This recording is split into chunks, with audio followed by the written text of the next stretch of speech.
A world of bold adventure and mighty deeds awaits. Even if you only have a few minutes to play, Blizzard's superior quest system ensures an adventure is always waiting. The game's user interface is so intuitive that you may never need to read the manual. Well, for some people at least, but let's go past that. Hey, if you get to hurl your fiery balls at people, then sign me up. The actual sword in-game is a little different though, slightly less DPS, and you get an actual number for the fiery ball proc, 150 damage. So, this was probably one of the rarest items in the game. I think I saw one in my whole time playing back then, and it was on a hunter, funny enough. It looks like a lightsaber, so it has a nice aesthetic to it, and it's even a light source. If you bring it to a dark area, you'll see that it lights up the area a bit, which is a cool subtle little detail I think. The rarity of this item has diminished ever since the Warlords of Draenor expansion, because you could get it from one of the buildings there. But still, one of the holy grails in the classic game. Definitely has a spot in the Azeroth arsenal. The next one I wanted to mention is Sul'Thraze the Lasher. This one I always thought was cool because it wasn't a drop, but rather it's a combination of two other drops. It's tied to the Zul'Farrak instance, all the way in the Tannerus zone, which is a level 45-ish dungeon. In here, you can get two blue one-hander swords, Sangthraze the Deflector off of the Antusul boss, who is the Basilisk Keeper, and Jengthraze the Protector from the Chief Ukor's Sandscalp boss. Alone, these are pretty ordinary one-handers, but if you get both on one character and combined them, you formed the epic Sul'Thraze sword. The model looked quite nice at the time, especially for its level. It had an interesting proc which lowered the strength of your enemy and dealt some shadow damage, both instantly and over time. Back in vanilla, we had a bunch of items with weird procs like this. Life drains, stat reductions, kind of interesting. The speed was 2.6, which was pretty fast, which made it pretty bad actually since you wanted slow weapons back then. But the real value was just in that novelty of having the purple, and the cool way of obtaining it. It is still obtainable today, so if you want to unearth a nifty relic of the past and get yourself a transmog, head on over to Zul'Farrak. And next, we have the Ironfoe.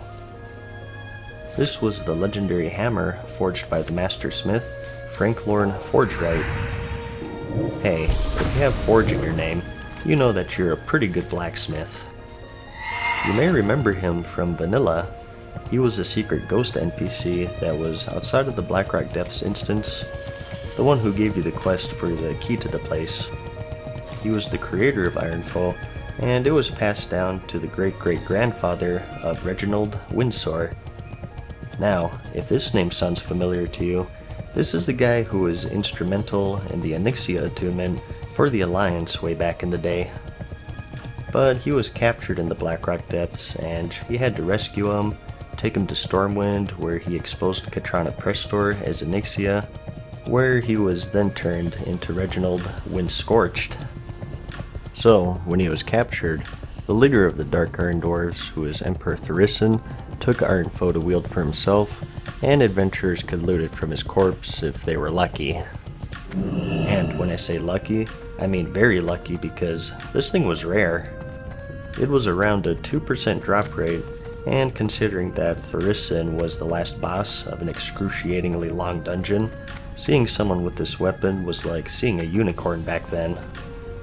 And, unlike Sul'Thraze, it was actually good.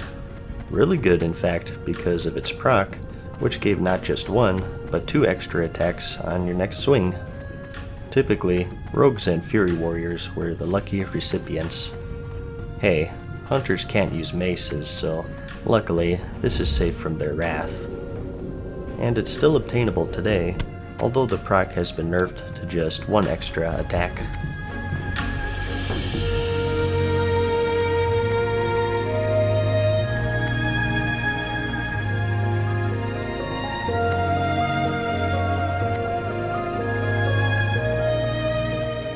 The Dragon's Call was a unique sword found in the Great Sunken Temple dungeon. Again, epic quality, but what made this one special was that it had a chance on hit to summon a dragon whelp to assist you. Back then, the only classes that you saw had pets were the hunter and warlock, and shamans if you want to count totems, and these pet summoning items were much less commonplace in general as they are now. So, it was very handy, and you could summon up to 3 whelps at a time if you were lucky enough, and it wasn't unique, so if you were crazy enough to farm 2 of them, you could technically get an army of 6 whelps to serve as your personal escort and wreck anyone in your way. It dropped from the Shade of Aranicus boss specifically, who was the final boss of the Sunken Temple. Like I said in a recent video, it was much more annoying to get than it is today because back then, there were more floors to this dungeon, and scattered throughout the area, you had these trolls who were channeling a protection spell on Aranicus, and you had to track them down and take them out along with the Prophet boss before you could attack them. So, similar to Tharisin, this weapon was rare not just due to the 2% drop rate, but by how unfriendly it was to farm it since the dungeon took so long. The look is quite nice in my opinion, sort of as the same vein as Lincoln's sword.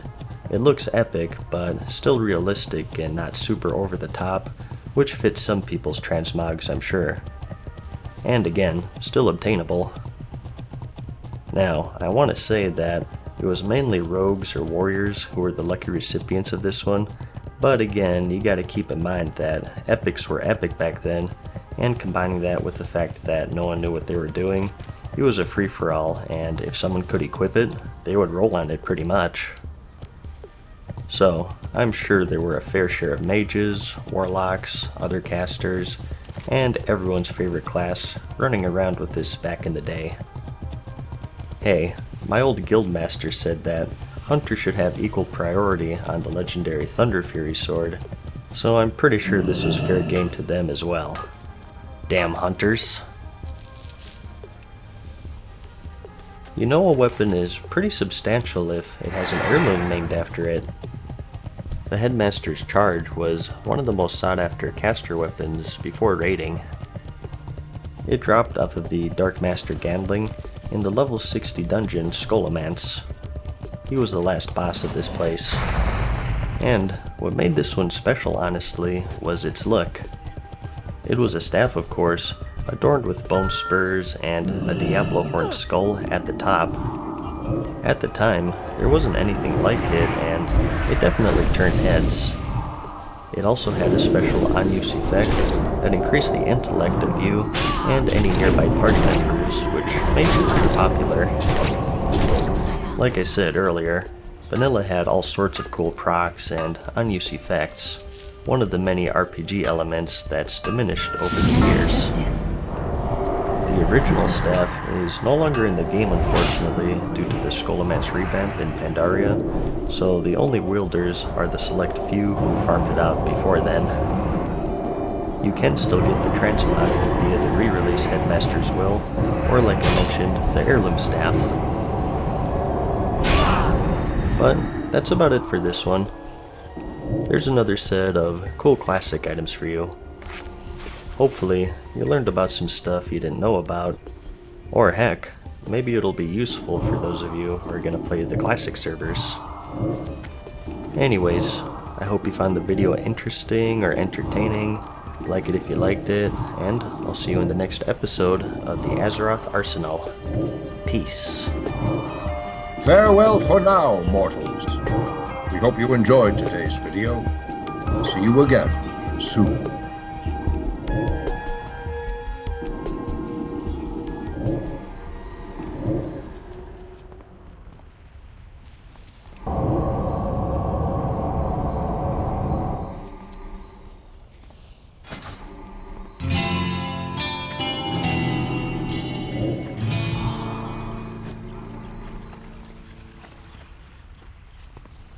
Hey guys, what's up? Mad Season here, back with another episode of the Azeroth Arsenal.